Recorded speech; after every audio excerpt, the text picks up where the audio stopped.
श्री शिवाय नमस्तुभ्यम। हर हर महादेव। जय भोलेनाथ की।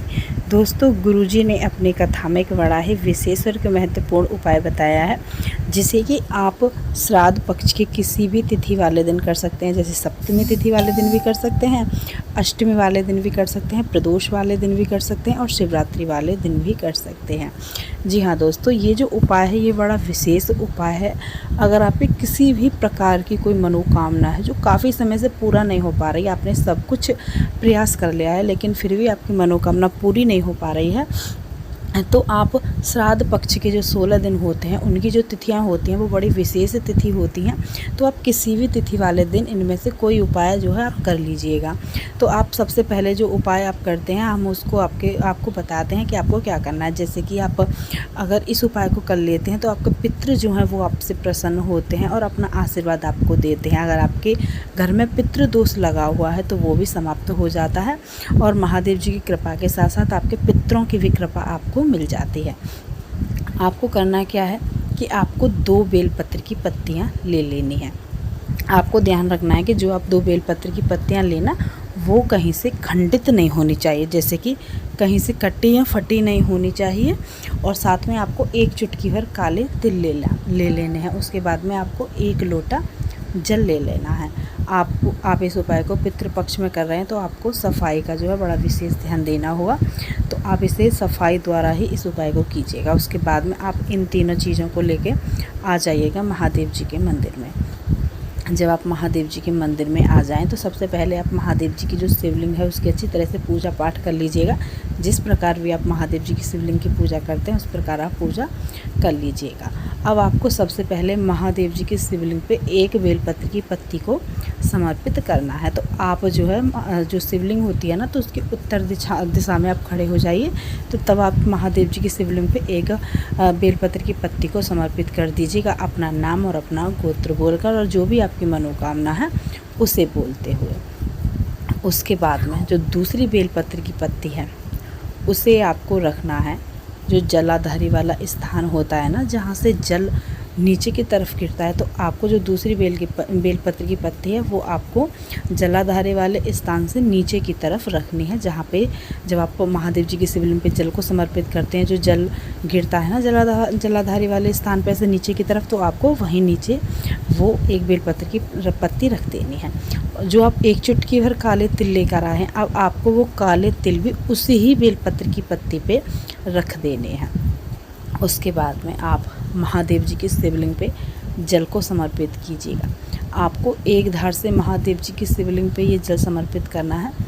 अपना नाम लेना है, अपना गोत्र बोलना है, महादेव जी के मंत्र का जाप करना है, श्री शिवाय नमस्तुभ्यम, और अपने पितरों का भी नाम आपको ले लेना है। दोस्तों, अब जैसे कि आप ये जल को समर्पित करते हैं तो ये जल जो है ये जल जैसे जलाधारी वाले स्थान पर ऐसे जब इस पत्ती के ऊपर गिरेगा, इन तिलों के ऊपर गिरेगा तो आपके जो पितृ हैं जिनके लिए आप ये उपाय कर रहे हैं तो उनको जो है उनका जो है तर्पण हो जाएगा। आपको तर्पण करने की ज़रूरत नहीं होगी, तो उनका जो है तर्पण हो जाएगा और उनको मोक्ष मिल जाएगा। तो वो आपसे प्रसन्न होंगे और जो आपकी जो भी दिक्कत जो भी समस्या है, जो पितृदोष आपके घर में लगा हुआ है वो समाप्त हो जाएगा और साथ में महादेव जी की कृपा भी आपके ऊपर बन जाएगी। अगर आप इस उपाय को किसी और विशेष मनोकामना के लिए कर रहे हैं तो उस लिए भी आप इस विशेष उपाय को कर सकते हैं। महादेव जी सदैव ही आपका अपना आशीर्वाद आपके ऊपर बनाए रखेंगे। दोस्तों, आप बात करते हैं दूसरे उपाय के बारे में।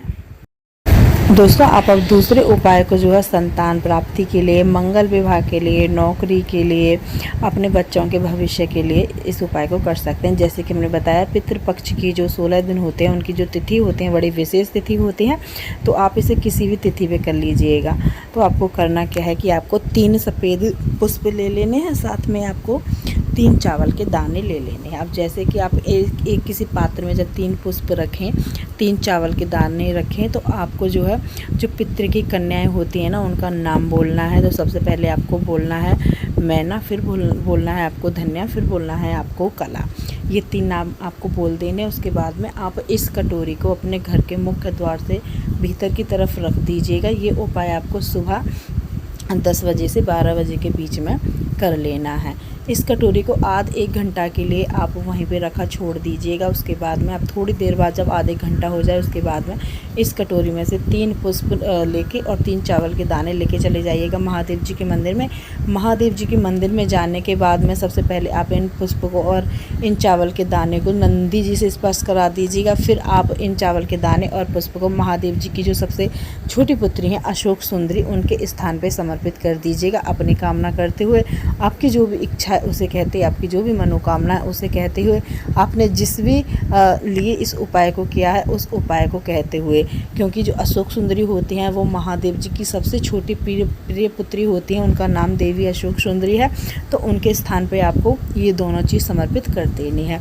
दोस्तों, बड़े ही विशेष उपाय हैं और आप इन उपायों को किसी भी तिथि पे कर सकते हैं। जो 16 श्राद्ध पक्ष की जो तिथि होती हैं, जैसे कि सप्तमी तिथि, अष्टमी, शिवरात्रि, प्रदोष, तो आप इनमें से किसी भी तिथि वाले दिन इन दोनों उपायों में से किसी भी एक उपाय को कर लीजिएगा। अगर आपके घर में पितृदोष है, किसी भी प्रकार की कोई भी समस्या है, शादी विवाह से लेकर धन संपदा से लेकर नौकरी से लेकर अपने बच्चों के भविष्य को लेकर, अगर किसी भी प्रकार की कोई भी समस्या है तो आप इनमें से किसी भी उपाय को कर लीजिएगा। तो महादेव जी जो हैं वो आपकी प्रार्थना को सुनेंगे और सदैव ही अपना आशीर्वाद आपके ऊपर बनाए रखेंगे और आपके पितृ भी आपसे प्रसन्न रहेंगे और आपके घर में कभी भी पितृदोष नहीं लगेगा। दोस्तों, उम्मीद है वीडियो आप सबको अच्छी लगी होगी और आप सबकी समझ में आई होगी। अगर आप सबको हमारी वीडियो अच्छी लगे तो हमारे चैनल को सब्सक्राइब करके वीडियो को लाइक कमेंट शेयर जरूर कर देना। श्री शिवाय नमस्तव्यम। हर हर महादेव।